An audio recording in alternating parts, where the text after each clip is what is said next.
Coming up on 2020 on ID. Paradise on the California coast. Sand and surf. Hot sun. Hot bodies.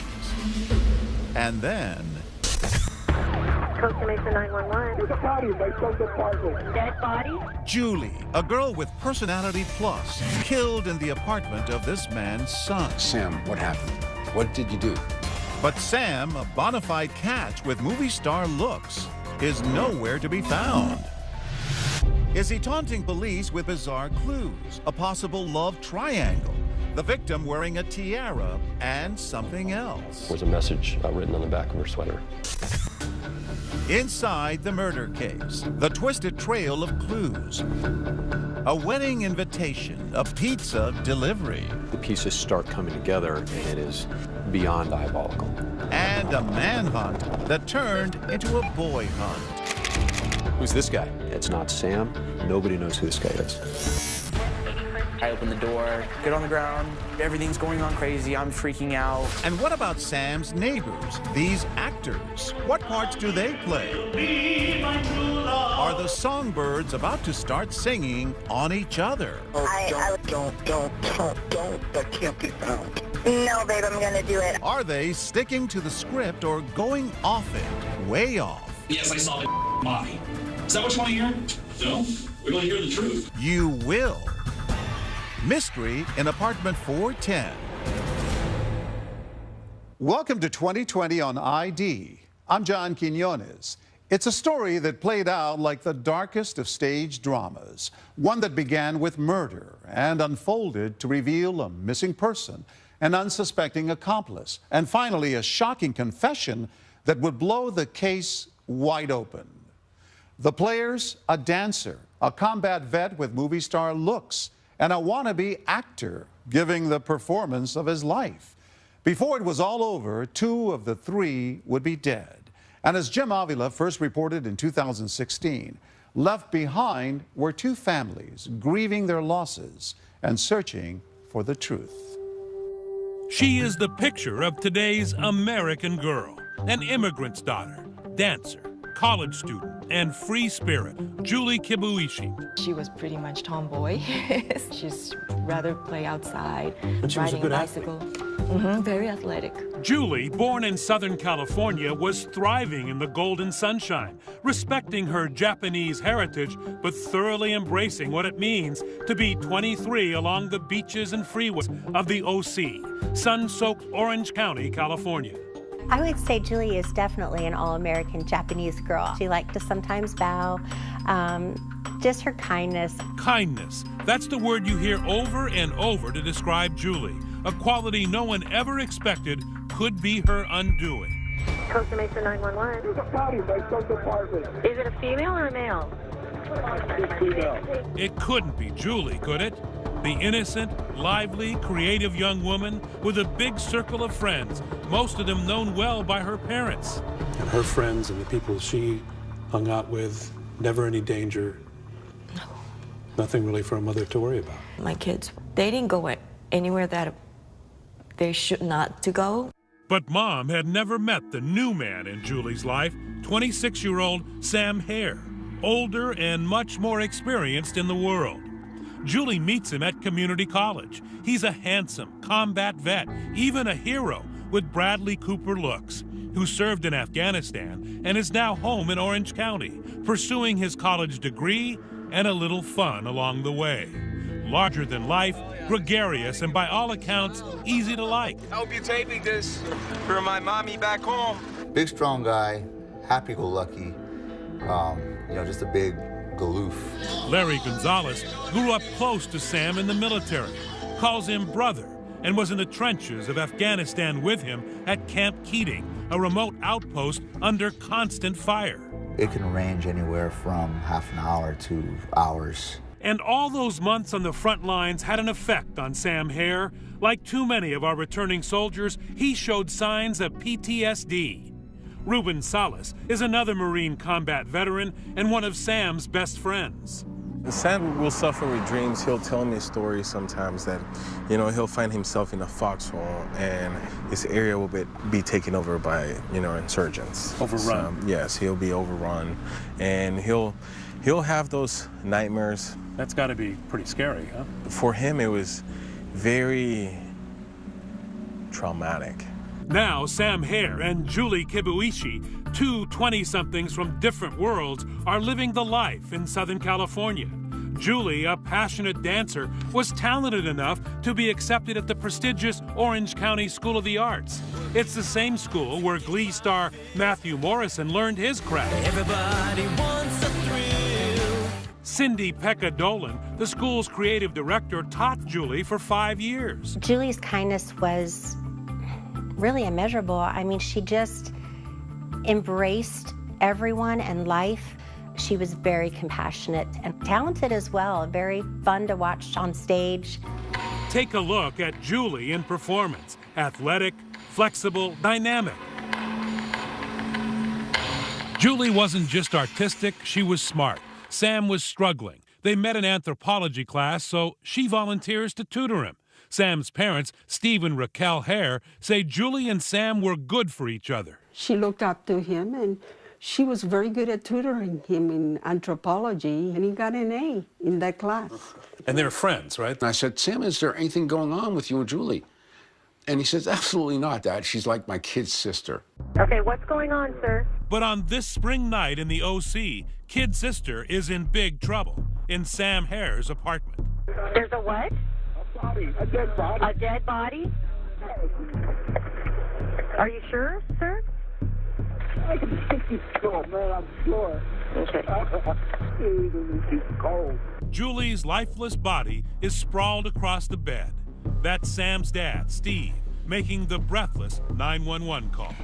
Sam was supposed to come to our house for the weekend. When Saturday came, we hadn't heard from Sam, and throughout the day, I was calling his phone. But his phone it was off, and Sam never turned his phone off. And I said, honey, I'm going to drive on down to Sam's to make sure everything is okay. And I had the key to his apartment. I walked in, and everything was neat, everything was clean. I looked around, I called Sam, nobody in this case. It's your son's apartment? Yes, yes. He's in the bedroom. He's got this victim sexual activity. She's dead. There's blood from her head. I knew she was dead, but I could see, unfortunately, I hate to say it, the clothes were ripped off. Does your son know who it is? He's not here. Jesus, honey. You walk into his apartment. Correct. And there's a dead woman there. Correct. What's going through your mind? The initial thought is, Sam, what happened? What did you do? But Sam, who outwitted and survived the Taliban in Afghanistan, was not around to answer. He was suddenly, unexpectedly off the grid.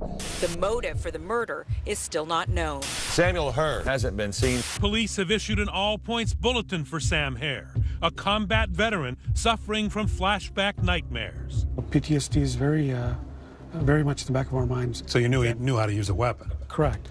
That's why the armed and dangerous comes in, where he's missing and there's a possibility that he has weapons with him. So everything that you heard about him pointed to Sam as being the guy? There's absolutely no way that it was not Sam. Back at the crime scene, Julie's cell phone is constantly beeping with text messages, her Taylor Swift ringtone alerting the cops to its presence. Her mother, June, is searching for the good daughter who never is out of touch. I don't even know how many times I text her. And are you still asleep, or are you okay? And no respond. And then I started to think, what's going on? When we come back, what the killer writes on her back that points to a love triangle. Was Julie caught between two lovers? Obviously, there's a dead woman in my son's apartment, and he's missing. I get it. All the suspicions are going to be on him. Stay with us.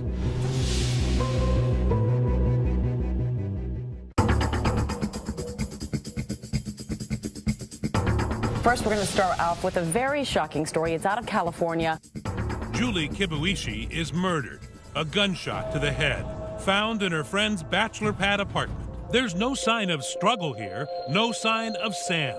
By his bed, an unused knife, a couple of books, a combat how-to, and the other on the wonders of sex. Out back, a barbecue on the patio.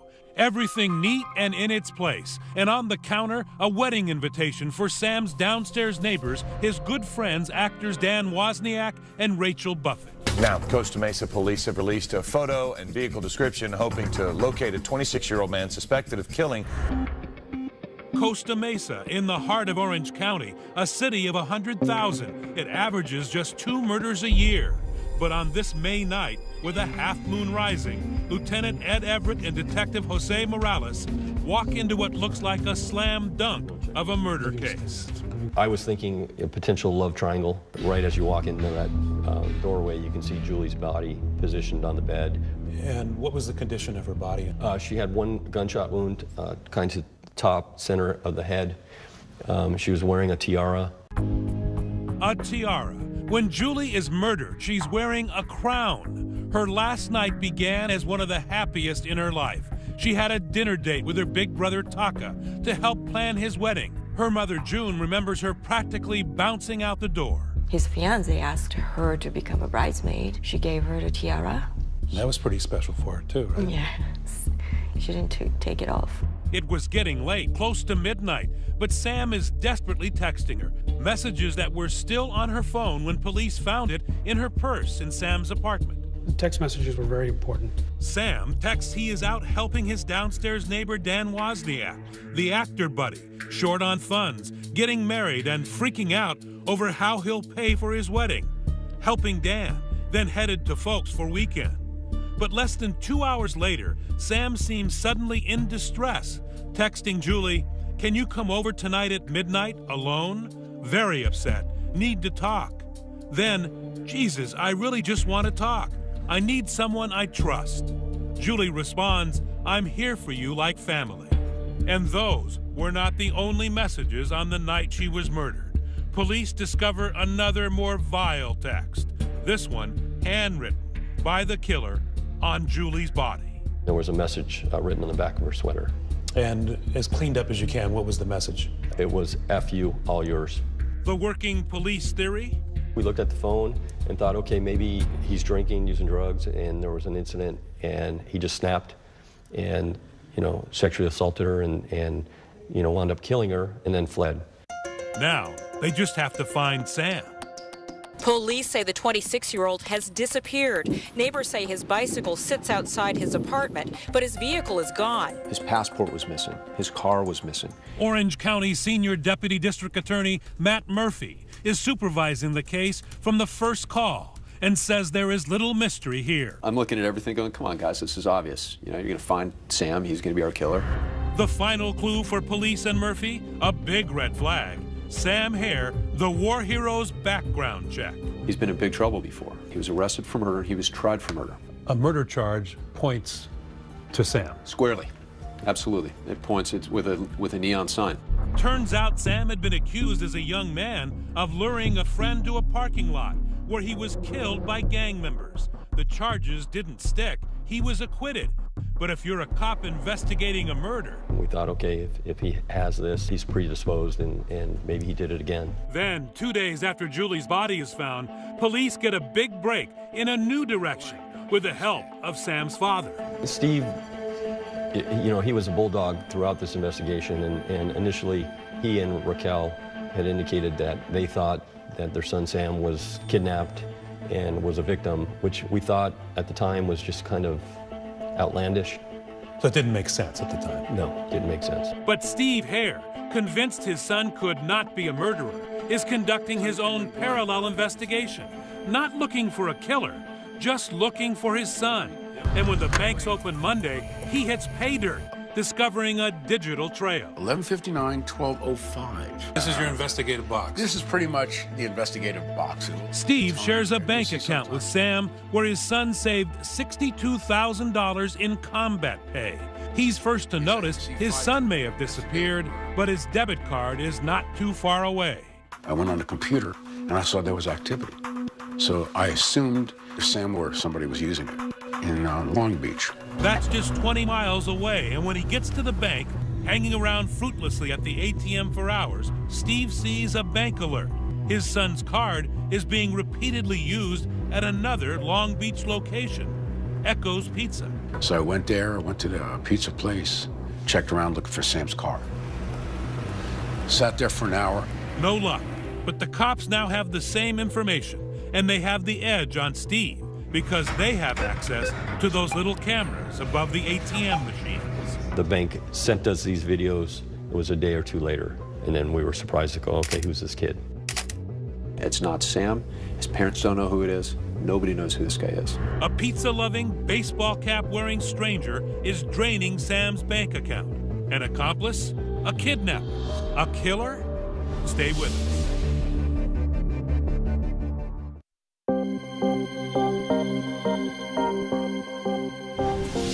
With the murder of Julie Kibuishi, investigators are determined to talk to the last person believed to have seen her alive, Sam Hare. The problem is, he's nowhere to be found. There has been a break in the case. One police hope will lead them to Hare, but as Jim Avila picks up the story, that lead is about to take this case in a most unexpected direction. The digital trail is suddenly white hot. The suspect in Julie's murder, Sam Hare, may be in police sights. Sam's debit card is showing up in Long Beach, 4 ATM withdrawals and 2 pizza deliveries. But at the end of the trail, a mystery man, or more accurately, a mystery boy. We were surprised to go, okay, who's this kid? Great question. And to answer it, you've heard of follow the money. How about follow the pepperoni? The cops are hungry to crack this case, and they know from the bank records their suspect is just hungry. The pizza has been delivered to a certain address in the city of Long Beach. A police copter overhead, undercover cops watching the pizza house. Police think, finally, they may have found Sam Hare's hideout. When I hear this helicopter circling, I'm like, what's going on?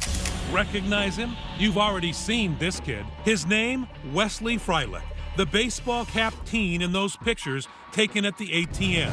The 16-year-old skateboarder now at the center of a full-on SWAT team helicopter hovering raid looking for a murderer. At his mom's house, where he and a few friends are, you guessed it, half into a large pepperoni pie. I open the door, and that's when they say, don't move. Sure, come here immediately. Get on the ground. Wesley was trying to be a tough guy in front of his friends. As we explained the gravity of the situation, that a murder was involved in this case, he had a change of demeanor, started crying. I'm myself.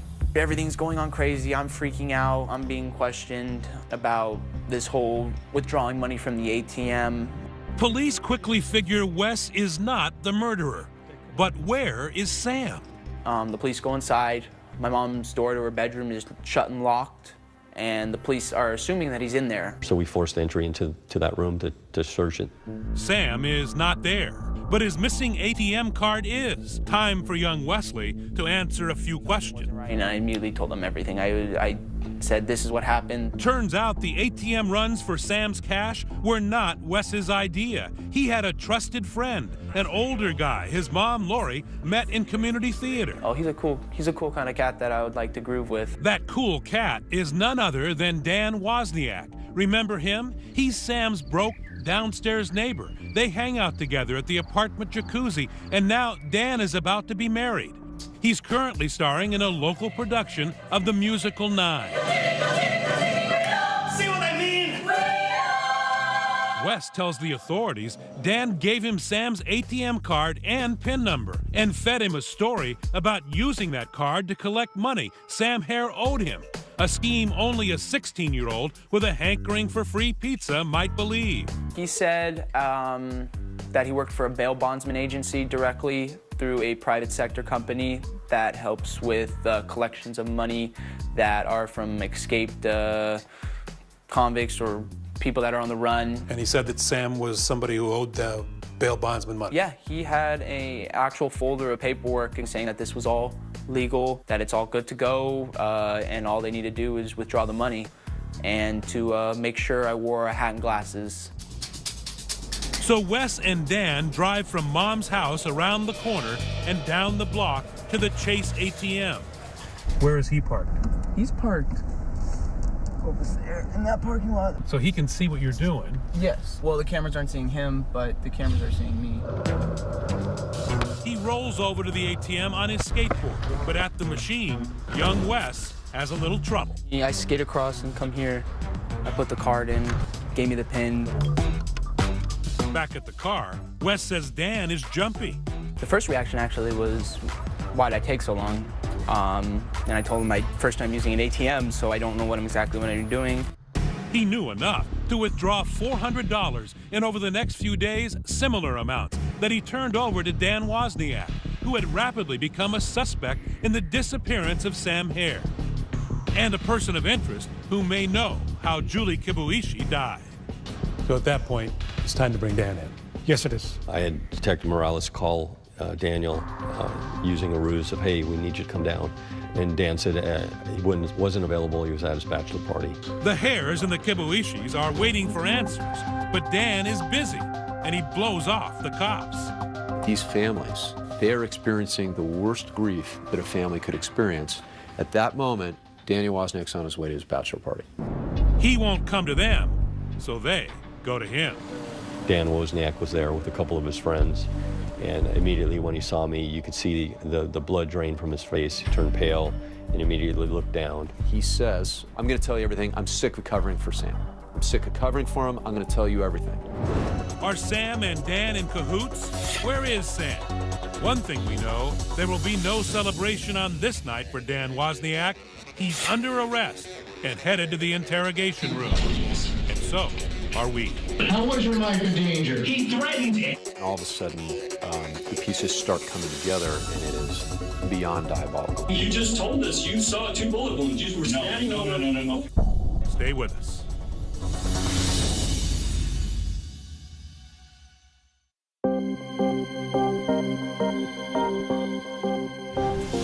The investigation into the murder of Julie Kibuishi has taken an unexpected turn. Sam Hare, originally the prime suspect in Julie's death, is now believed to be missing himself.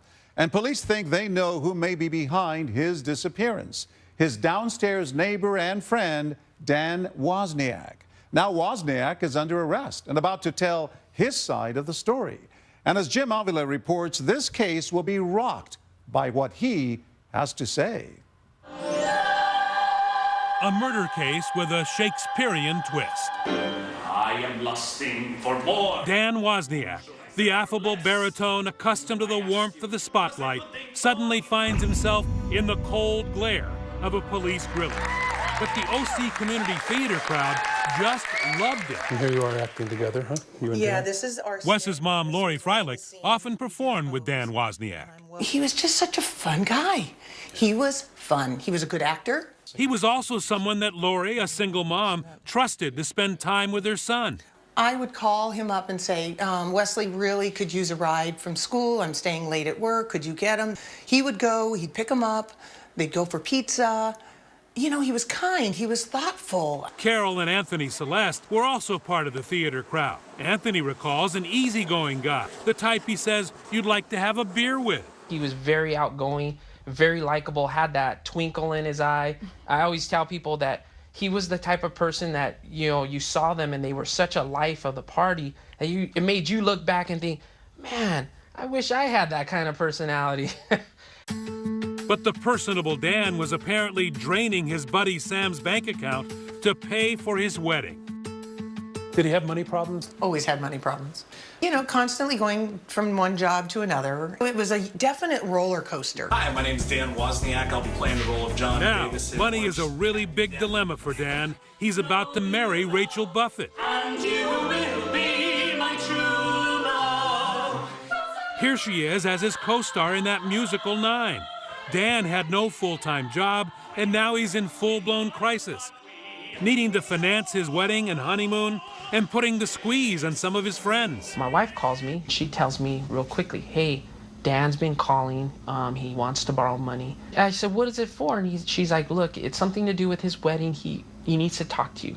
But those wedding plans may have to be put on hold as police pick Dan up from his bachelor party and take him to this interrogation room. Daniel was sitting here in this chair.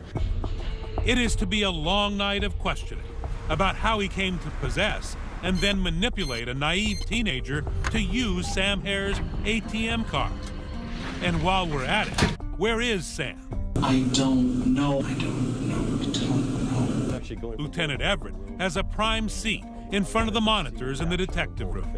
Yeah, my role was to watch the interview and see if there's something that they may not be picking up on. What he sees is a performance worthy of Nathan Lane. Oh my God. Dramatic. Sometimes even over the top. I don't know! I'm sorry. I don't know what else you want me to say. But first, a little staged mea culpa. He admits he talked young Wes into being the stooge at the ATM. He asked if it was illegal. I said, no, don't worry. That was a lie. It's here. The interrogators aren't doing much interrogating at this point. They're just sitting back and watching the performance as the actor, working without a script, desperately looks for an ending. He tells the cops on the night of Julie's murder his play went well. And afterwards, he and his fiancée, Rachel, celebrated. I took a shower, we had sex. But the morning after Julie is killed, the plot thickens. According to Dan's story to police, there's a knock at his door. Opened the door, it was Sam. I'm like, hey man, what's going on? Everything good? He's like, not good. I did something bad. What did you do? He's like, there's a dead body in my apartment. I shot somebody. It was a fit of rage. That's Dan's first story. He knows about Julie's murder, helped Sam escape, but had no hands-on role. The cops are not buying it. Tell us the truth. You're not that good of an actor. This is your chance to clear the air. Zing! The screws, as cops were called in the old black and white movies, are done just listening. Now they're tightening. I guess what, to eliminate you? Eliminate me? It's in your best interest. Yes, most definitely, sir. So basically, just open your mouth for me. Thinking fast, Dan invents an excuse that would cover his DNA being at the murder scene. Now, I was in Sam's apartment Friday afternoon. Okay. Then this actor without a script moves to Act 2, a second version of that night. But he loses his cool and makes a critical mistake. The cops hear it. See if you do. Yes, I saw the body. Is that what you want to hear? No, we want to hear the truth. That is the truth. Okay. How did your DNA get on her? Because I was right over the body. DNA doesn't just fall off. I don't know. Okay. I didn't touch her. I didn't do anything. What did you see? Saw 2 gunshots in her head. Why did the 2 bullet holes bother you so much, that he knew that there were 2 bullet holes? Because when we were in the apartment and we all looked in, it was only one visible to our eyes. And then when he had mentioned he saw 2 gunshot wounds, I said, well, he was there when she was shot. He must have seen or done the actual 2 shots. Right. He was there when she was killed. Cue the gotcha music. Dan Wozniak has a lot of explaining to do now. You just told us you saw 2 bullet wounds. You were standing over. No. Okay. Whoa, stop. That's exactly what you said, Dan. You can't even keep your lies straight. His story kept changing. I think he thought that his acting ability was going to carry him through this performance, so to speak, and it wasn't doing it. Detectives send Wozniak back to his cell. With the gravity of the situation sinking in, he asks to call his fiancée, Rachel. Hello? Hi, baby. It's a call that will finally bring down the curtain on Dan's one-man show. I need to make a phone call to the detective now. Why? Why? Because Rachel has found out that Dan's brother Tim is carrying incriminating evidence. He had the murder weapon, and at some point, Tim says, hey, I got to get rid of this. Daniel's been arrested. Rachel tells Dan she's going to the cops. I need to call him and let him know before they catch me on this recording device because it looks like I'm not trying to tell him right away. Then I'm doomed. Do you know that Tim had some evidence? Yeah. Oh, God. Oh, God. Oh, God. Okay. Well, this is ridiculous, and I have to go tell the detective the truth. Baby, Tim did speak up? Only to me so far, and it was in passing. I said, I'm going to the police station right now. Danny's been arrested. He started freaking out. No, don't. That can't be found. No, babe, I'm going to do it without the trunk. Listen to me. No. What? Trust me, please. You realize they're recording this phone conversation anyways. You're being an absolute ass to try and lie again. And that's when he decides to let the jailer know, hey, I need to speak to the detectives. Up next, the final act. Do you want to talk to us, yes or no? Yes. Okay. The chilling truth about Sam Hare, the war hero, from the voice of the man who knows where he is. It was borderline fun. Is that what you want to hear? Stay with us.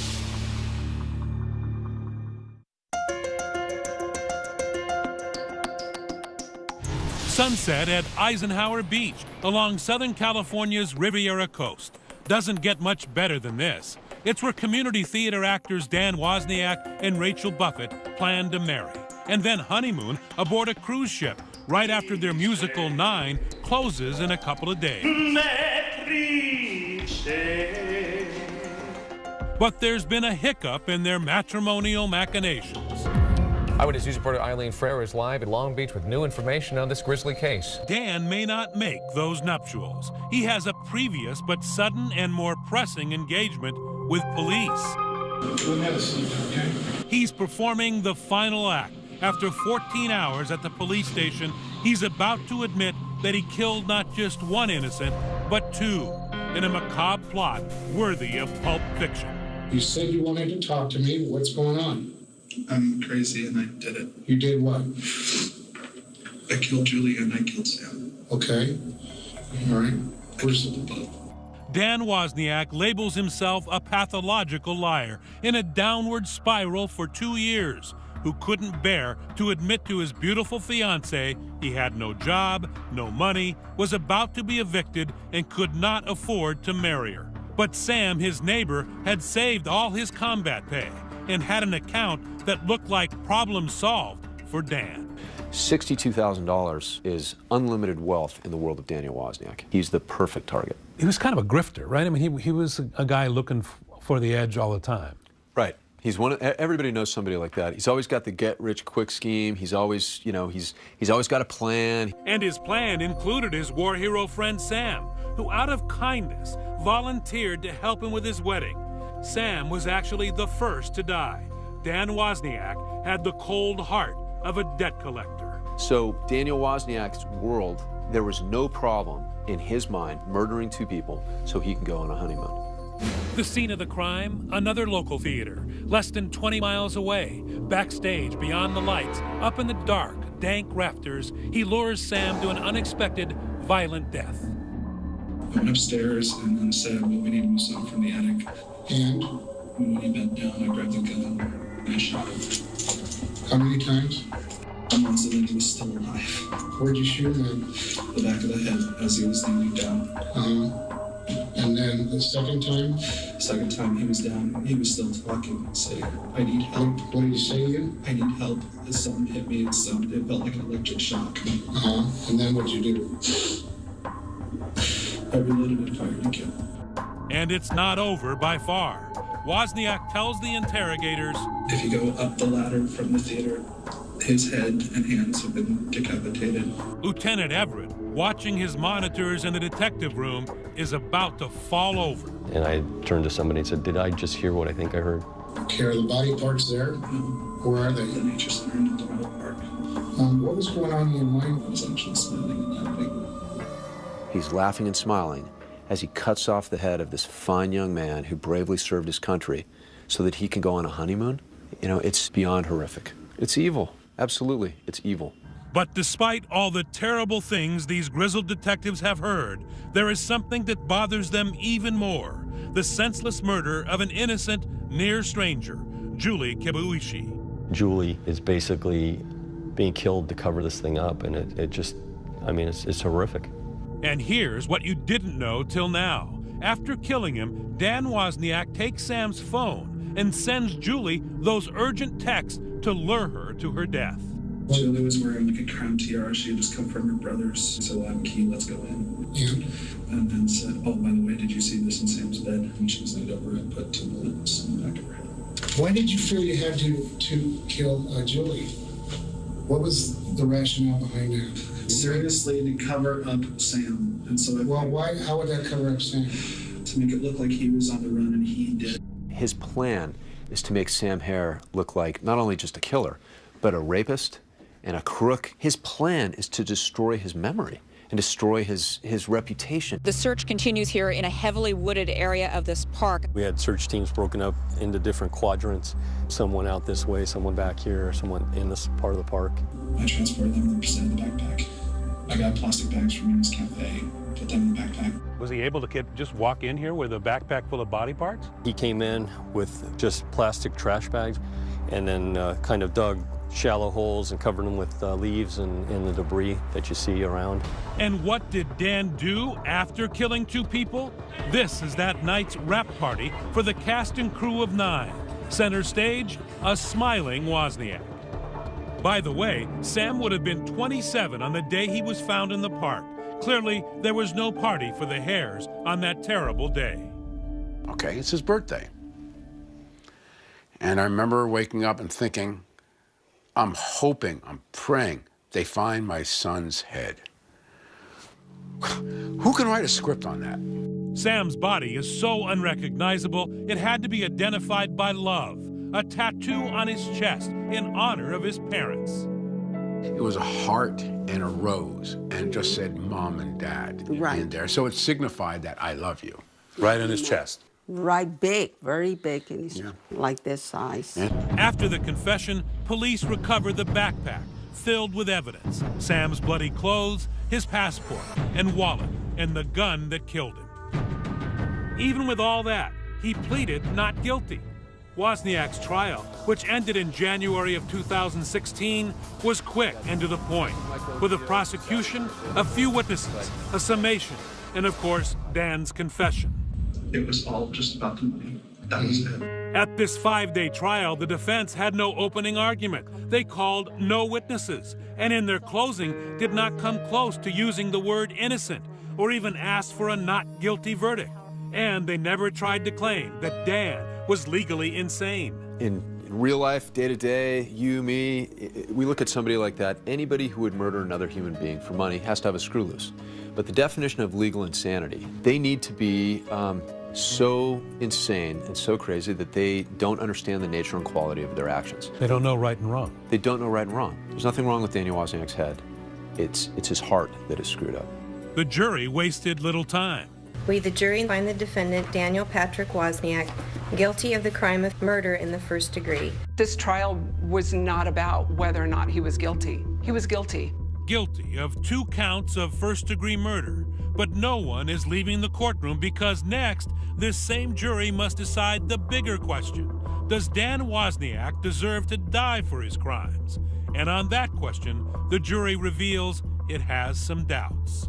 And you didn't want to be deadlocked. No. It was just an agonizing decision. This entire proceedings was going to be what's going to happen, what's the penalty. Prosecutor Matt Murphy challenges the jury to honor Sam Hare and Julie Kibuishi and punish the man who not only killed them, but desecrated them.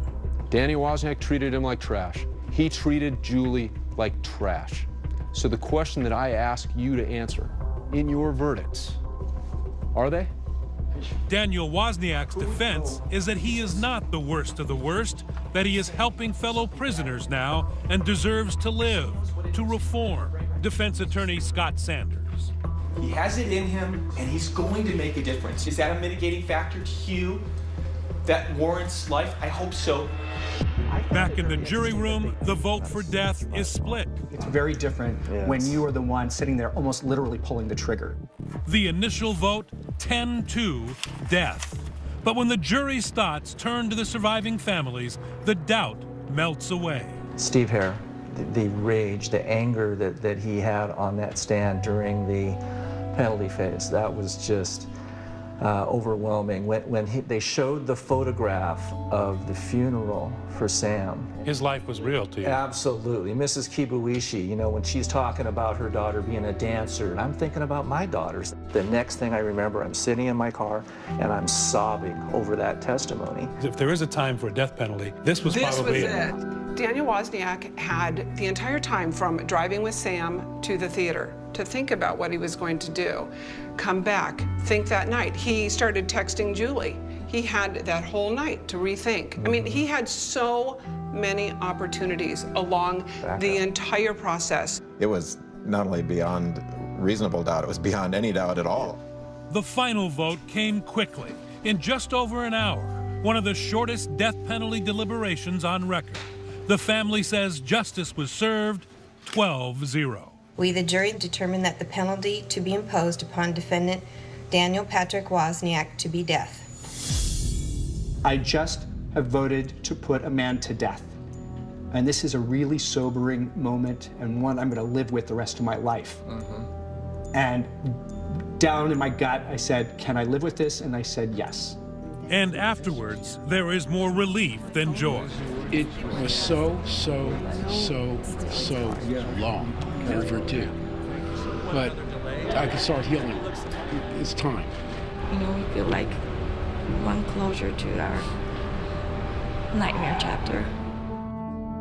To this day, June Kibuishi says her daughter's death makes her question the fundamentals of parenting, her soul now doubting that kindness always triumphs over evil. I told all my kids, be nice person, kind to other people, and if they need help, you should help. But that just took my daughter's life. And that just killed me, you know, just. For Sam Hare, he escaped death in one of the most dangerous places in the world to be killed in one of the safest, leaving parents he called his best friends and who today can find peace in only one spot. And you still go to the grave? Every week, we go there, we bring chairs. I bring the newspaper, and then often I'll take a 10 or 15-minute nap. Very peaceful. It makes me feel good. The only time we talk is when I say bye, see you next week. We love you. Yeah.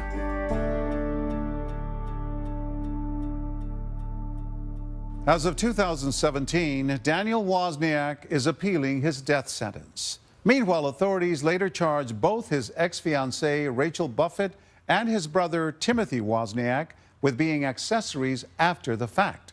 Both have pled not guilty. Sam Hare's parents attend court hearings and follow developments in the ongoing cases and continue to visit Sam's grave. As for the family of Julie Kibuishi, her mother June tells us they are moving on with their lives, even though Julie is constantly missed.